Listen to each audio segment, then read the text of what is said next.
Ikaw,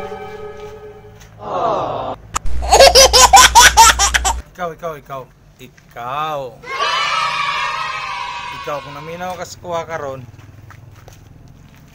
ikaw akong gipasabot. Naka-internet, di ba?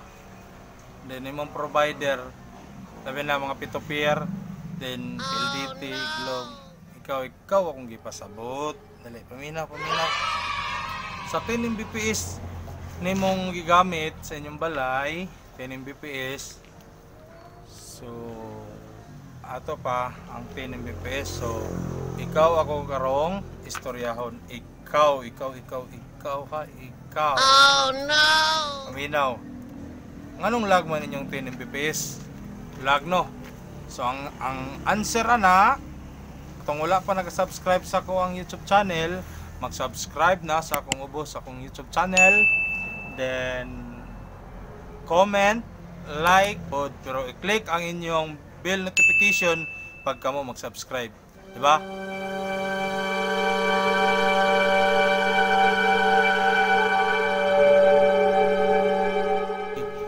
Ikaw dapat akong pasabton karon. Oh no. Ikaw dali ta. Mag-istoryahan na itabot sa mga internet connection. Imong internet connection 10 Mbps. Imong pamilya nag-connect, daghan gyud man nag-connect. Nag-connect ang imong pamilya, mga 8 mo ka buok, 10 Mbps yung internet connection. 8 mo ka buok, ay pulo ka buok nag-connect. Oh no. Unom ang cellphone, 2 ka laptop, 2 ka TV nga Netflix.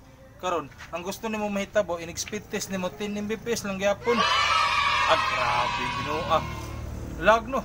Siyempre lag ipulo man mo kabuk nag-connect. Ingani man explanation na mga kabusing. Nganong lag inyong 10 Mbps? Nga inyong kontakon rin ng mga provider. Lag, kulang lag yapon lag. Unsay gusto niyo makuha 10 Mbps gyapon sa pulo mo kabuk nag-connect? Mali man na. Ingani ang example sa isa ka balde nga napuno og tubig.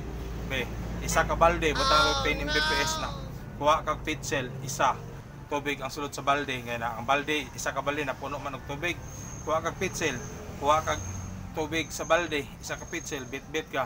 So ang katong isa ka balde nga 10 Mbps speed test mo na dili na kay napaan naman to isa ka balde.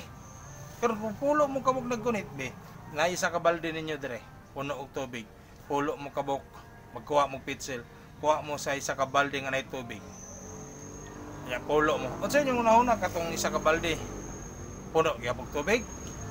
Dili. Oh, no. Ang tama gyud na sa 10 Mbps ninyo. Pulo mo kapag nag-connect, unom ka cellphone, 2 ka laptop ug 2 ka Netflix. Speed test niyo na kung mag-connecta nang dili na 10 Mbps. Text din mo dito sa kuan nga lag man ni lag man yung 10. Natural. Kay 10 Mbps ra nya pulo ka buk mo nagtabang. Kung gusto niyo mo kusog inyong internet nga dili lag, so, ang tips nako, kuha mo 200 Mbps para di na mo lag sa pulo mo kabuok. Okay? Paningot ako mga kabusing.